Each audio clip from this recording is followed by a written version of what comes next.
আমরা যখন রমাদানের বিভিন্ন রহমত বরকতের বর্ণনাগুলো শুনি, আমরা প্রত্যেকে আশাবাদী হয়ে উঠি। এবং বিশ্বাসীদের একটা বৈশিষ্ট্য হচ্ছে সবসময় আশাবাদী হওয়া, হোপলেস না হওয়া।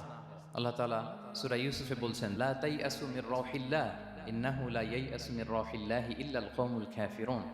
তোমরা আল্লাহর রহমত থেকে নিরাশ হয়ে যেও না, তোমরা হোপলেস হয়ে যেও না। আল্লাহর রহমত থেকে নিরাশ শুধু তারাই হয় যারা অবিশ্বাসী, যারা কাফির। সো বিশ্বাসীরা সবসময় আশাবাদী থাকে।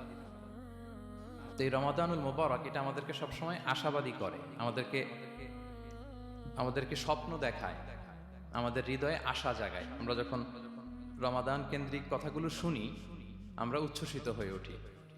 যখন বলা হয় যে এই মাস আসলে একটা নফল করলে ফরজের সমান সওয়াব, তারপর এই মাসে উমরা করলে হজের সমান সওয়াব, তো এটা শুনলে মনের মধ্যে একটা আশা জাগে যে আমাদের আওয়ার রিওয়ার্ডস আর মাল্টিপ্লাইড, আমাদের যে প্রতিদানগুলো দেয়া হচ্ছে নেক কাজের, এটা অনেক বাড়ানো হচ্ছে।